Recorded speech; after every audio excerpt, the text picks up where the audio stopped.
Magbabalik tayo mga kabengbeng dito sa 1911 na tactical, no. So, ito nakakuha na tayo ng pyesa, no. Yan. So, ito yung putol niya. Yung naputol. So, wala na to, tapon na to. So, ito na yung papalit natin. Okay. So, dito lang yan nakakabit mga kabengbeng. Yan. Tapos yung kanyang barrel bushing, so ikakabit lang din natin dito. Yan. So yan mga kabengbeng, no? Medyo angat ng konti, mamaya pupukpukin na lang natin, babalik natin ng bagya. Balik na nga natin. Yan. Pero ang pangpupukpuk natin is plastic lang. Kasi pag matigas baka putol. Magka-problema pa. So, yun lang. Yan.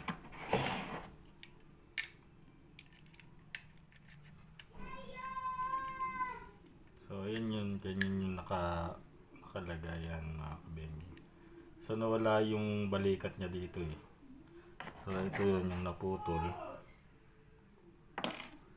Nawala yung naputol yung bewang niya dito. Okay. Tapos, lagyan na natin tong spring niya. Tapos, check din natin tong hammer assembly niya.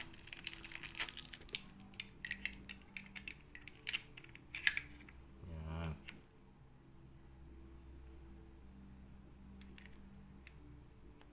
Kabaligtad yan. So yan siya mga kabengbeng, no? Para lumipad. Okay. So okay na tayo dun sa slide. So ito, tingnan natin kasi ito yan, gaya niyan. Check natin ito, gumagalaw. Kita nyo? Yan. So sabi kasi ni sir, parang nag-i-stack up daw. Pero tingnan natin to, bakit gumagalaw to. Yan. Gumagalaw yung kanyang kalahati. Yan. Yan, kita nyo gumagalaw. So, baklasin na rin natin to. Baba na natin to box.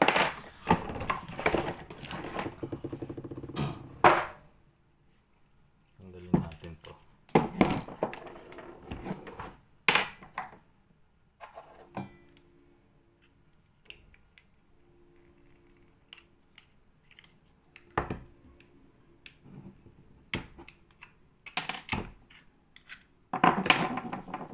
Silipin na rin natin tong kanyang hammer assembly, baka dapat hindi gumagalaw yun.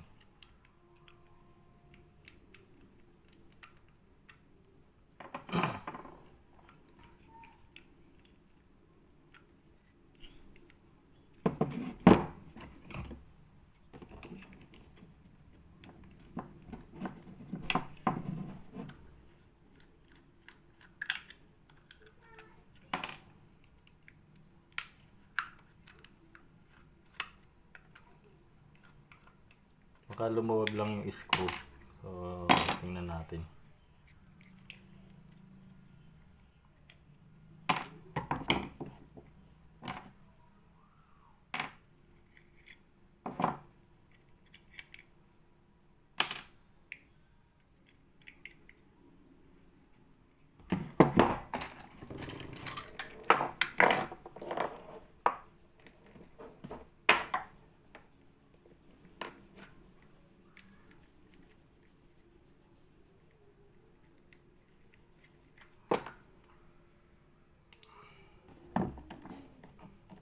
Yan, no? Ito, gumagalaw yan, no? So, napuputol siya.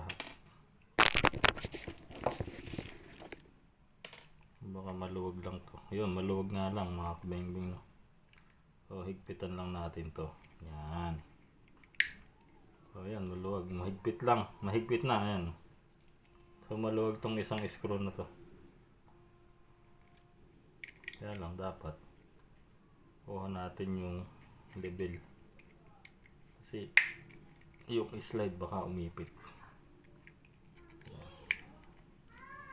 Okay. Dito lang pala i-screw nya. Yung iba kasing 1911 nandito yung screw. Tatanggalin mo tong hammer assembly na to. Tapos may screw dyan na isa. So yun lang pala. Balik na natin. Tapos ito i-adjust na rin natin para medyo malakas. Yan. Pababa. Tsaka ito. So para maganda-gandang sipa. Yan.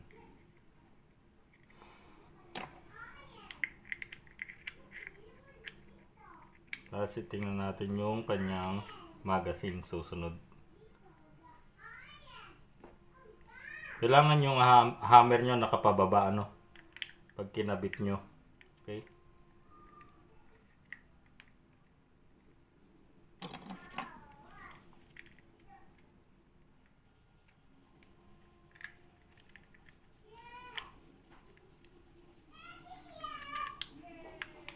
Pag kinabit nyo yung safety lock, yung thumb safe, kailangan nakapababa yung hammer nyo.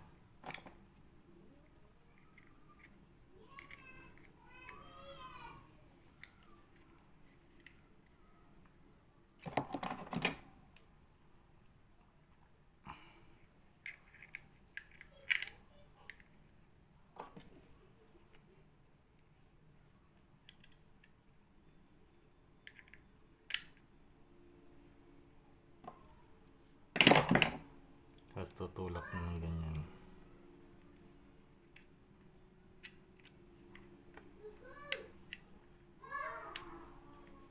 Yan.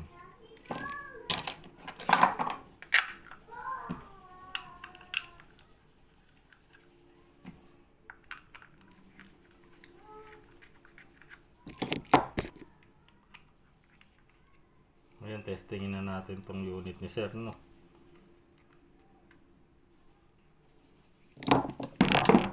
Siyempre, bugahan na rin natin kasi medyo tuyong-tuyo na.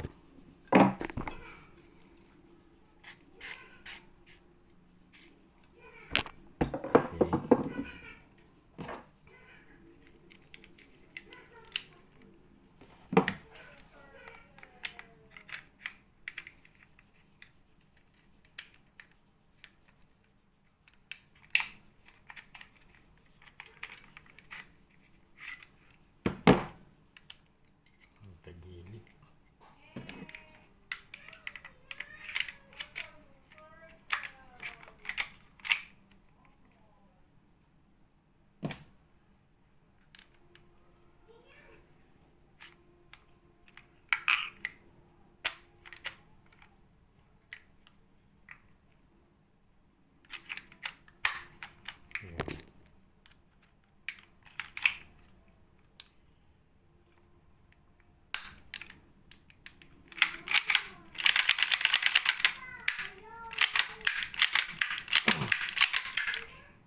So ayan, no? Testingin muna natin ang magazine ko, no? Ito yung magazine niya. May ano, base pad. So ito, sabi niya may singaw daw. Pero tingnan pa rin natin.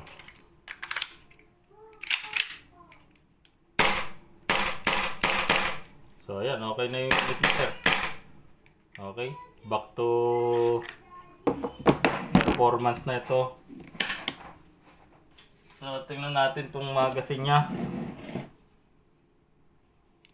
Next natin tong magazine ni Sir.